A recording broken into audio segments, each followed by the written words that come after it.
কিন্তু সেখানে আমি যখন এখানে আসছিলাম আপনারা অনেকে ছবিও পেয়েছেন, প্রায় 200-র মতো আর্মি তারা আমাকে দেখে ছুটে পালাচ্ছিল।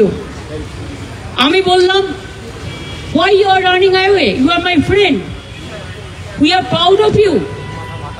It is not, এটা আপনাদের দোষ নয়। আপনারা বিজেপির কথায় করেছেন, দিল্লির কথায় করেছেন, দিল্লির ডিফেন্স মিনিস্টারের কথায় করেছেন, এটুকু বুদ্ধি আমাদের আছে। I am not blaming the army.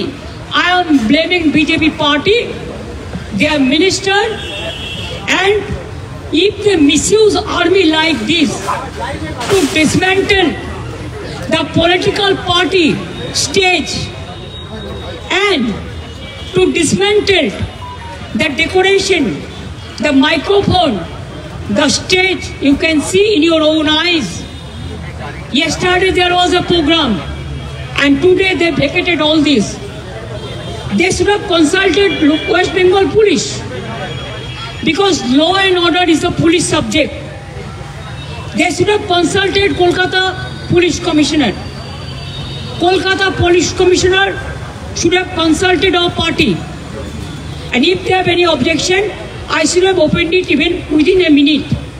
I don't have any problem. There are so many areas belongs to army and railway. We don't want to disturb them, we never.